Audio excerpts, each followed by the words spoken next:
Hi நண்பா, welcome back to SS unit. Actor Yogi Babu அவர்கள் ரீசெண்டாக ஒரு இன்டர்வியூவில் the greatest of all time படத்தை பற்றி பேசியிருக்காரு. அதாவது கிரேட்டஸ்ட் ஆஃப் ஆல் டைம் படத்தோட டப்பிங்கை முடிச்சுட்டேன், தளபதி கூட அதை பார்த்துட்டாருன்னு சொன்னாங்க.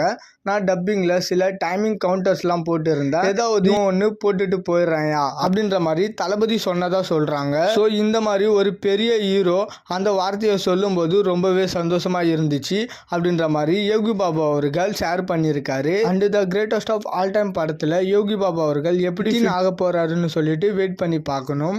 ஏன்னா வெங்கட் பிரபு அவர்களோட ஸ்டைல் ஆஃப் ஹியூமரே ஒரு தனியா இருக்கும். ஸோ அதுல யோகி பாபு அவர்கள் எப்படி பிளண்ட் ஆகி இருக்காருன்றத பார்க்கணும். தென் யோகி பாபு அவர்கள் எந்த தளபதியோட காம்பினேஷன் சீன் இருக்கும்னு தெரியல. ஐ திங்க் யங் தளபதியோட தான் இருக்கணும்னு நினைக்கிறேன். ஏன்னா ஏஜ்டு தளபதி கூட பிரபுதேவா, பிரசாந்த் அவர்கள்லாம் இருப்பாங்க.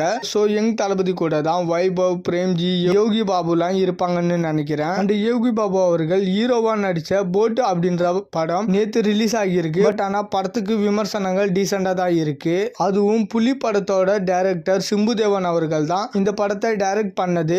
இம்சை அரசன் 23ஆம் புலிகேசி மாதிரி இன்னொரு படத்தை கொடுப்பாருன்னு பார்த்தா கொடுக்கவே மாட்டாரு.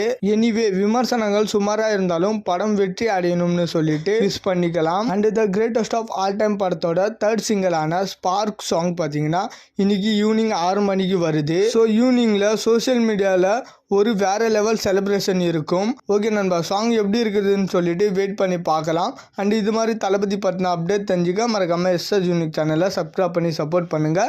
இதோட வீடியோ முடிச்சுக்கிறேன். ஓகே, பாய்.